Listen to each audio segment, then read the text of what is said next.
Welcome to Mountain Strong. Today we are at the Gottstein Park, which I admit when I drove up to it I didn't have very high expectations of.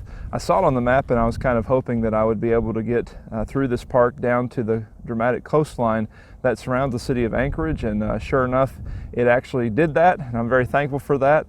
This is a really beautiful day. We sometimes get days in Anchorage that are overcast, but then every now and then we get one of these beautiful blue sunny days.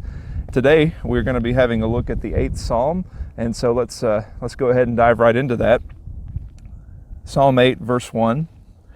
O Lord, our Lord, how majestic is your name in all the earth. You have set your glory above the heavens. Out of the mouth of babies and infants you have established strength because of your foes, to still the enemy and the avenger. When I look at the heavens, the work of your fingers, the moon and the stars which you have set in place, what is man that you are mindful of him, and the son of man that you care for him? Yet you have made him a little lower than the heavenly beings, and crowned him with glory and honor. You have given him dominion over the work of your hands. You have put all things under his feet, all sheep and oxen, and also the beasts of the field, the birds of the heavens, the fish of the sea, whatever passes along the paths of the seas. O Lord, our Lord, how majestic is your name in all the earth. Immediately in getting into this psalm, I want to point out something that you're going to see occasionally in the Psalms. Did you notice how the first and the last verse began exactly the same? In terms of kind of poetical elements, that's something called an inclusio. And what an inclusio does is it sort of encapsulates the thought of whatever the work of poetry is trying to set forth. In the case of the Psalms, an inclusio encapsulates the idea of the psalm. What's the psalm trying to set forth? What's the psalm trying to teach us about? In the beginning and the end of this psalm, you see this instruction to us. O Lord, our Lord, how majestic is your name in all the earth. And so we can expect in this psalm to see something that sets forth the majesty of the Lord, or something that would prompt this kind of statement of praise to the Lord. Well, what is it exactly? As you're reading through this psalm, what you're actually seeing is praise for the Lord because of the position of humanity. I don't know about you, but when I hear people discuss humanity, it's usually in a negative sense. You know, I don't know if you've heard that saying of Alexander Pope before, to err is human, to forgive divine. And so built into that saying is something that we kind of take for granted, that being human is to err. It's a part of our condition. It's a part of who we are. We make mistakes. Another one of my favorite sayings, because of the original version of it and also because of the way it's come into common vernacular, the best laid schemes of mice and men gang after gley. That was Robert Burns who said that, and the popularized version of that is the best laid plans of mice and men often go astray, which is what I guess gang after gley means. But the idea is that humans, the best that they can do, the utmost that they can do in planning, are they basically equate to mice, and their plans often go astray. Either way you look at those quotes, you're seeing humanity portrayed as flawed, as not perfect, not even good from Alexander Pope's point of view, to err as human. But as you think about those statements and you think about the way that humanity is perceived, how does it square with what you're seeing here in this psalm? Can you see something different? Now, the psalmist is aware of the relative unworth he has to the position in which God has placed him. But I want you to see what the psalmist realizes about the position of humanity, and see what it teaches you and what it teaches me about what it is to be human. Okay, let's go into verse 2. It says here that out of the mouths of babies and infants you have established strength because of your foes, to still the enemy and the avenger. Now, that doesn't seem to have a lot to do with the rest of the psalm until you realize the purpose it serves for the rest of the psalm. What is that teaching you? It's teaching you that God is able to use that which is relatively weak or insignificant, babies and infants. He's able to use babies and infants to defeat his foes or his enemies. God can use that which is weak and do amazing and wonderful things with that which is insignificant or weak. And so as God can do with babies, so he does with humanity. He takes that which is seemingly insignificant, seemingly weak, and he enables it to do great things. As he moves into the thought, therefore, of verse 3, when I look at your heavens, the work of your fingers, the moon and the stars which you have set in place, what is man that you are mindful of him, and the Son of Man that you care for him? Even though the psalmist is well aware of the way that God works, he is still truly humbled by the position that God has placed man in. Think about the sun, the moon, the stars. Think about the beautiful things all around us that we are able to see. All of these wonderful things that God has made. And what is my position in all of this? You see, the psalmist is aware of something that I think is kind of necessary information for going into the psalm. He's aware of, I believe, Genesis chapter 1 and verse 28. You remember God's instruction to humanity on that occasion? He said there that man was to subdue the earth and have dominion over the earth. And I think that this is the psalmist's reflection on that psalm. The earth is so majestic and mighty. How could man have this position of honor? And yet he does.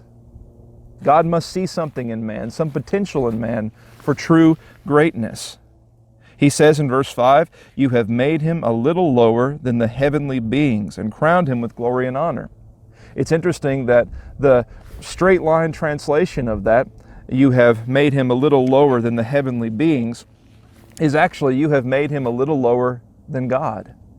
The translations of the Bible that came after the Old Testament oftentimes, instead of writing the word God, use the word angels. In Hebrews chapter 2, which I believe is quoting one of the old versions of the Bible, the Greek Old Testament. When it's quoting the Greek Old Testament, follows that tradition, and so in Hebrews chapter 2, we've been made a little lower than angels.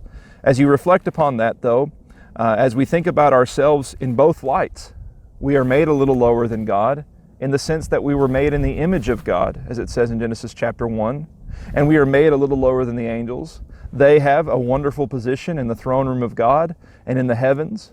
But at the same time, as it relates to us and them, in the book of Revelation, you remember as well as I do probably, that when John tried to bow down and worship the angels, remember what the angel said back to him? He said, no, you can't do this. I'm just a servant like you.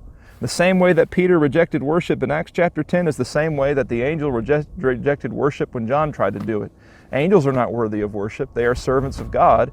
And if Hebrews 1 is to be taken into the picture, they are also servants of us. They are ministers of those who are the heirs of salvation. And so God made man into a mighty position.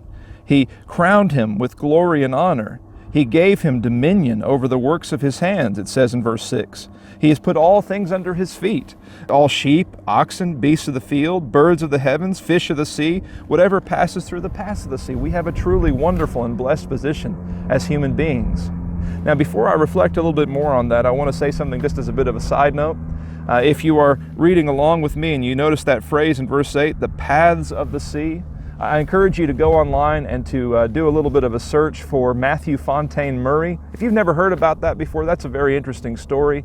Matthew Fontaine Murray was sick, and he had this psalm read to him, and as a consequence of reading this psalm, he set out to find the paths of the sea, which he indeed did find. There are paths that actually move through the oceans and help to circulate the water and keep it from stagnating in addition to the tides. And so that's a really interesting story, a story of one man taking the Bible to heart, a story of scientific foreknowledge in the Bible, and so on. But that's a side point.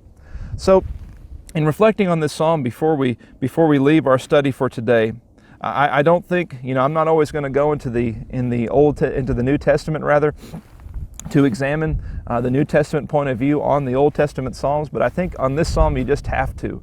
And I want you to go with me now to the book of Hebrews, and you'll have to bear with me as I try to turn the pages here with these big gloves. Hebrews chapter 2. And we're going to go to that occasion where this psalm is quoted. Hebrews chapter 2. And wouldn't you know it, they've put the reading that I'm going to use on 2 pages just to make sure that I can use these gloves well. But anyway, Hebrews chapter 2, and let's look at verse 6 because this is where it's quoted. It has been testified somewhere, what is man that you are mindful of him, or the son of man that you care for him? You made him for a little while lower than the angels. You have crowned him with glory and honor, putting everything in subjection under his feet. Now, in putting everything in subjection to him, he left nothing outside his control. At present, we do not see everything in subjection to him, but we see him who for a little while was made lower than the angels, namely Jesus, crowned with glory and honor because of the suffering and death, so that by the grace of God he might taste death for every one. New Testament audiences are tempted when they read this psalm to assume, when they read in Hebrews chapter 2 the quotation of this psalm, they are tempted to look at Psalm 8 and say, well, that's about Jesus. And I want you to realize that that's not true. It is about Jesus in a way, because Jesus, as we're going to find out later in the reading of this chapter, Jesus is man. But that is a psalm about man. It's the psalmist's reflection on the beautiful and wonderful position that God has placed man in. What's the point that the Hebrews author is making? The point is that man is supposed to have everything under subjection. He's supposed to be in control of everything that's in this earth. But there's one thing that's not in subjection to man, even to this day. Death is not in subjection to man. Death, that great enemy that we've talked about in previous studies, that great enemy that we are to hate and even are allowed to have an emotional response to as Christians, even though we know that we will depart and go to a better place, death is not finished yet. Christ became the first fruits of the resurrected one, but for the rest of us, until he returns, we go down into the earth, and that's it for us until, of course, he returns. And so death has not yet been put into subjection. But, the Hebrews author says, Jesus came, and he put death into subjection. And so what's the beautiful picture then, therefore? That Jesus became man and did what man was meant to do. He overcame all things, including death. Jesus did for man what man could not do for himself. But what does it say about Jesus that he was willing to do that? And what does it say about Jesus that he was able to do that? If you keep reading on in this chapter, you find that Jesus, it says in verse 14, was a partaker of the same things as us, flesh and blood. Flesh and blood. He was subject to the same limitations. He had the same potentials. He had the same temptations as us. Flesh and blood. And it says then at the close of this chapter, in verse 17, therefore he had to be made like his brothers in every respect. When you read Psalm 8 in the future, I want you to allow yourself to have a higher regard for humanity than we often have. Now, are we worthy of that regard? Are we worthy of this wonderful position that God has placed us in? Of course not. In fact, you know how wonderful it is, how majestic is the Lord's name in all of the earth, because he's made this earth and because he's put us over it. So we don't view ourselves as being worthy of our position, but we need to view ourselves as being in a wonderful position, and we need to, when we look at Jesus, not see a perfect standard to which we can never attain, but to see a fellow man who showed us our potential, and to strive to reach that potential in ourselves. May God bless you.